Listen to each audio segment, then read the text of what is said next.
house. That'll be in Herky. It goes on from 5 to 7, so if you know some people that want to find out about what's going on with the study, this will be a very good time for them to show up at the Herky Auditorium. So we hope you'll invite them to that. So again, thank you all for coming, and I'll turn it over to Danny Govro, who is in charge of the Port Authority. Again, this is, we have some business to attend to for a Port Study Committee meeting. We have the agenda that was typed up for tonight. So I need approval of the agenda. So moved. Do I have a second? All in favor? And approval of the minutes from the September 29th meeting. They're pretty short, but we still have to approve the minutes so we can. So I have a motion to approve the minutes. Make a motion to approve. We need somebody from the study committee. So moved. So I have a second. Second. All in favor? Aye. Opposed? Okay. That's really all the business we have, so at this time I want to introduce Kyle too, and let him take over with the study and Barb and Madsen, so we can, they got a PowerPoint presentation. They're going to show us what we're going to get into and move into phase 2 study, and there is copies of this, I think they were in the back. Right. Does everybody have, there's four 11 by 17 sheets, and then there's a copy of the handout of the PowerPoint. We're missing 2 back here. Got some front 2, missing the back 2. Back outside, John. Barb will get them for you. Would somebody, Barb, hit that light right there, please, the light switches, so we can see the pictures here. Okay, thank you for coming out again tonight. It's been almost exactly a year since we had our last meeting of the phase 1, which was the feasibility study, and we'll talk a little bit about that, and then get into the phase 2. Tonight I'll be talking some, Kyle Kittrell with TransSystems, and then Barb Frost also with TransSystems, and then we also have Christopher Madsen with Moffitt Nichols is a sub-consultant to us on this project, and the 3 of us will be providing this presentation to you tonight.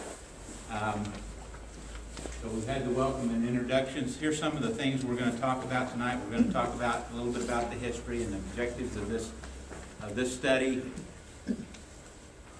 Talk about the 4 port sites that we originally had and why we're down to 3 right now.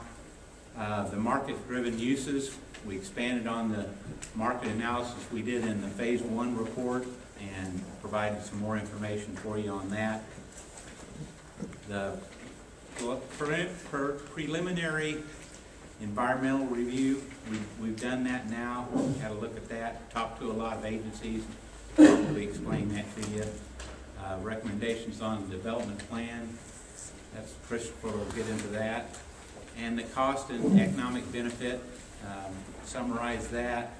And then we want to talk about the Crystal City access, which is the other part of the study that we're working on, other than the master plan. We're mainly going to talk about the master plan tonight, but we're going to tell you where we are on the road access and then the steps that are going to be following on that. So we'll get into that. And then questions and answers.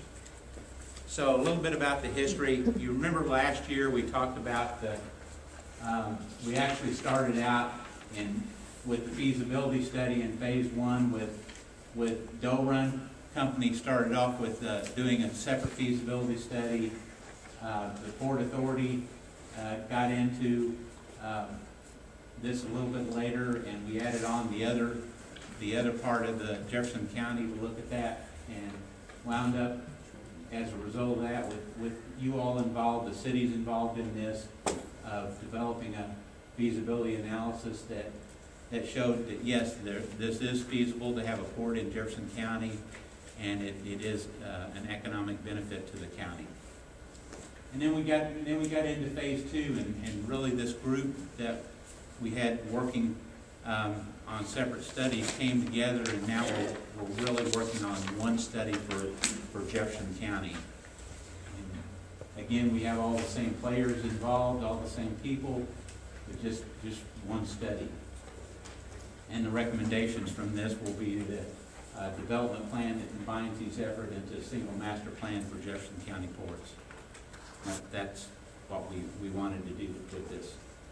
And just saying that again, that single master plan for the county, which has potential port sites,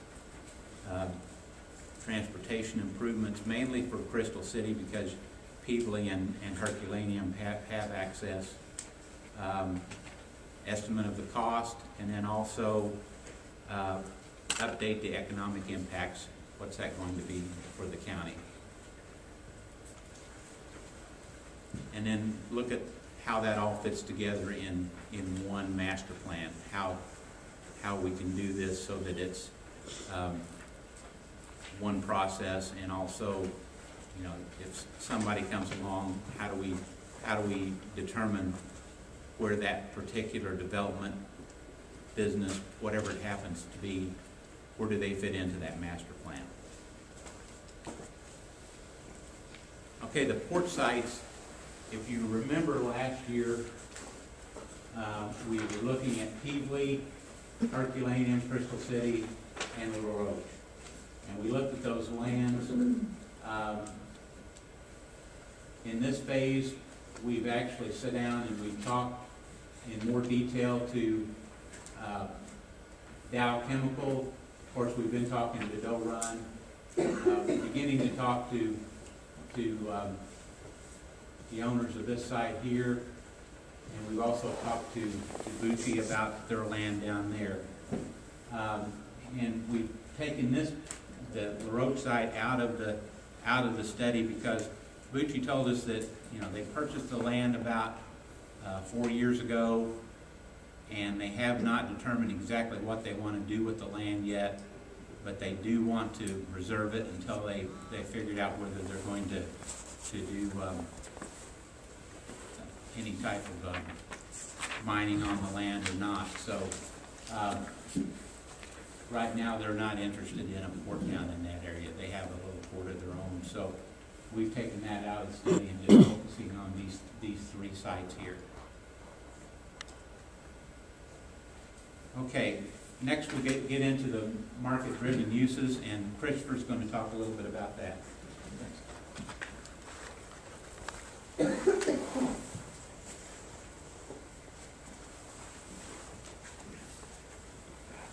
Thank you. Yeah, everyone here has been here for most of the previous studies, so we've seen the market study in some detail.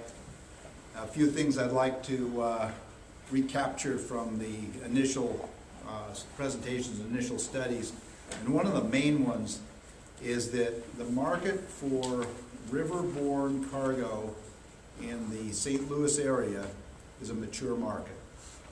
That is, it's mostly reached stability, and in general, the cargoes that go by river and the cargoes that will go by river in the future are cargoes that really need to be on the water.